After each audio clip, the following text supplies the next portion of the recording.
Not everyone who's stuck is traumatized. I said it, and I know half the therapy world just stopped watching completely. But listen, stay with me, because the other half of the truth is actually going to make the discipline-only crowd just as uncomfortable as the therapy crowd now. There are two camps right now telling you why you're actually stuck. Camp one is the therapy crowd. It's the therapy world, and they're telling you that your nervous system is completely dysregulated, that your trauma response is valid, that your body's keeping the score, and that you need to be gentle with yourself. Camp two is the opposite side, and you see it everywhere. That's the discipline world. That's the podcasters. That's the coaches. That's the no excuses, get after it crowd. They're telling you that you're just soft, and you're making excuses, and the only thing between you and a better life is the decision to get up and do the work. I'm Dr. Trevor Wilkins. I'm a PhD level licensed clinician, and I'm near the completion of my second doctorate in trauma-informed care. I was trained under the Army's top EMDR researcher. I'll get to him. I spent 15 years in uniform law enforcement before that, and I've sat across from thousands of people who are stuck. And I'm telling you, both camps are right about half of it, and dangerously wrong about the other half of it. And if you don't know which half actually applies to you, you will waste years treating the wrong problem. I've seen it over and over. So let me start with the science that the discipline crowd doesn't want to hear about all this. Stephen Porges does some great work with polyvagal theory. He describes 3 states your automatic nervous system operates in. The ventral vagal, that's your social, connected, and regulated state. The sympathetic, that's your fight or flight, that activation. And the dorsal vagal, that's shutdown, that's freeze, that's stuck in conservation mode.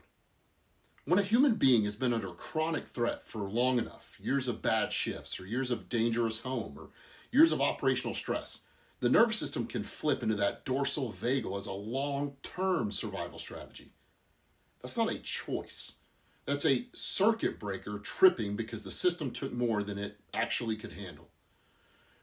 Bruce McEwen at the Rockefeller University spent his career studying what he called allostatic load. It's the cumulative wear on the body from all that chronic stress. And his research showed that sustained cortisol exposure literally damages the hippocampus. It disrupts sleep architecture. It depletes the neurochemical systems responsible for motivation and reward. John Violante's research on police populations specifically showed measurable biological markers, elevated cortisol, cardiovascular damage. Saw that in officers with years of service. The body changes. The brain changes. That's not an opinion. That is peer-reviewed data. So when someone's stuck at 100 pounds overweight and hasn't left the couch in months and they can't make themselves apply for a new job or take that 20-minute walk you suggest, sometimes that's not laziness. That's a prefrontal cortex running at reduced capacity because the survival system is hoarding all available resources. Bessel van der Kolk, his neuroimaging study showed that decreased activation in exactly these 3 regions is chronically traumatized individuals, is what he saw. You can't yell someone out of that any more than you can yell someone out of a concussion. Now, here's the other part that the therapy world doesn't want to hear. It's not all the trauma. Dr. Albert Ellis, who's the founder of the Rational Emotive Behavior Therapy, one of my primary modalities, he spent 60 years demonstrating that most human suffering is not caused by events. It's caused by irrational beliefs that we attach to events. The demands and the must and the catastrophic predictions. I must be liked by everyone. Life should be fair. I can't stand discomfort. Nothing will ever change, so why should I even try? Listen, Dr. Ellis wasn't guessing. REBT is one of the most researched therapeutic approaches in history. And the core finding is this. The vast majority of people who walk into a therapist's office are not neurologically shut down. They are uncomfortable. They've had bad beliefs about themselves and the world. And increasingly, they've been handed a cultural permission slip that says their discomfort is a disorder. The modern therapy world has completely overcorrected to the other side, saying your trauma response is valid. that somehow translates into you have no responsibility for your own recovery. That's not trauma-informed care. That's learned helplessness with a clinical stamp on it. So when a therapist validates a client's inaction without ever challenging the belief underneath it, they're not helping. They're co-signing the lie that's keeping that person stuck. Most people don't need their nervous system completely rebuilt. They need someone to look at them in the eye and say, the belief that has nothing will change has zero evidence behind it. And I can prove it. That is called disputation. That is rational emotive behavior therapy. And it works when the problem is actually a belief and not a neurological state. So here's the question that matters more than anything that either camp is saying, the discipline or the trauma side. Which one is it? Is the body the problem, or is the belief the problem?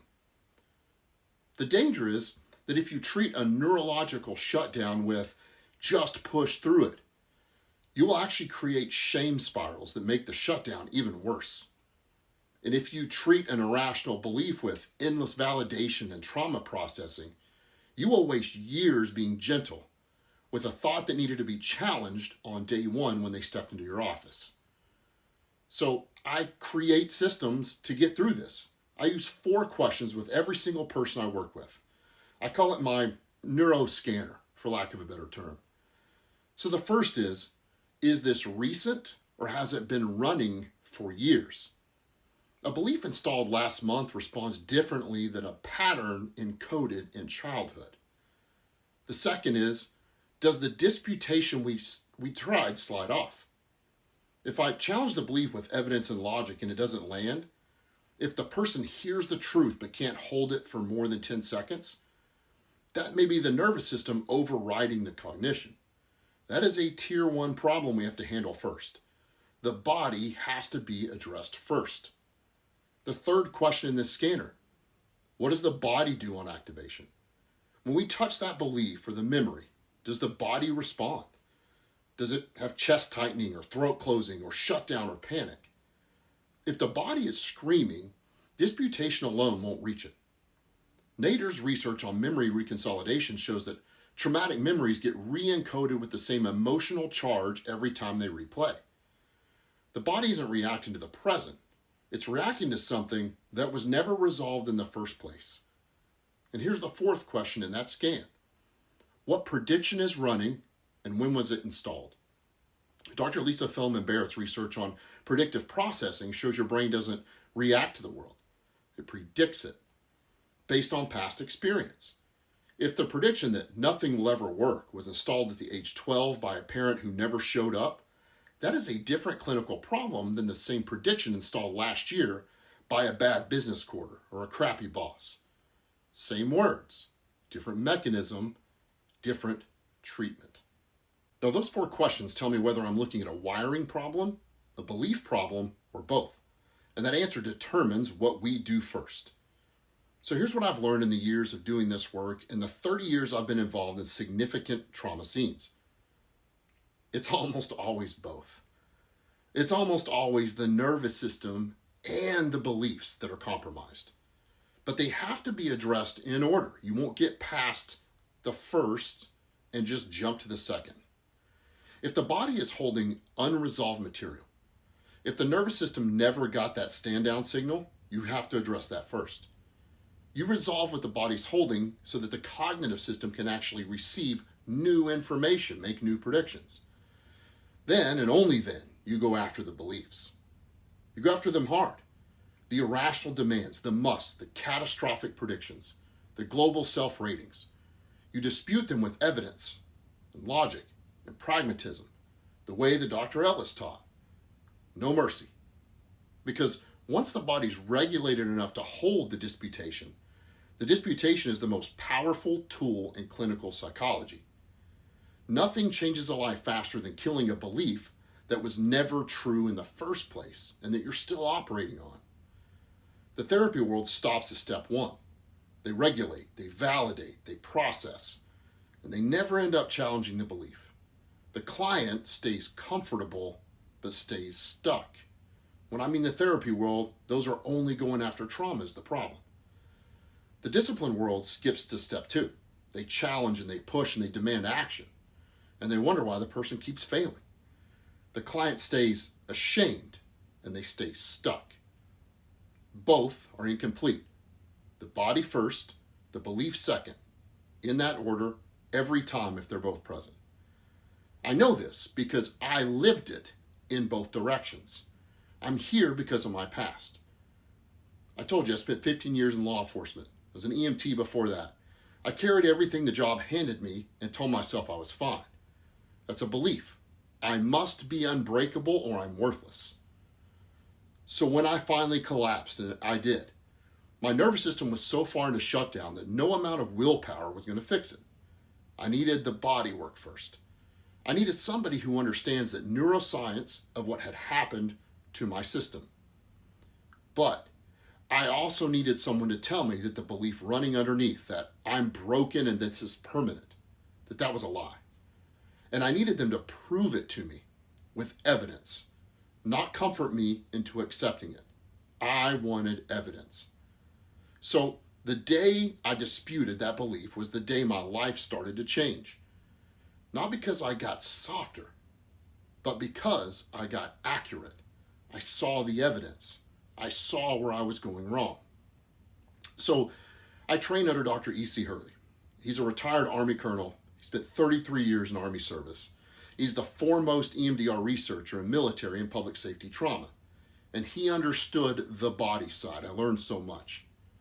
I studied under the Albert Ellis Institute. I'm one of a very small handful, actually, of associate fellows worldwide of that institute.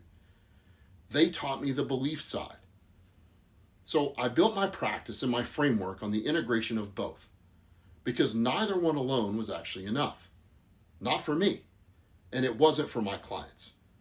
Not for the men and women who hold the line and carry the weight, and most therapists can't even imagine what they've seen or what they're carrying.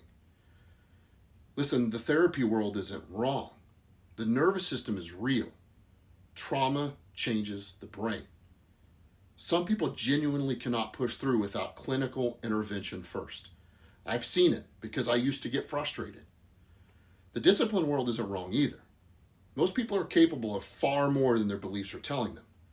And validating an action forever is not treatment.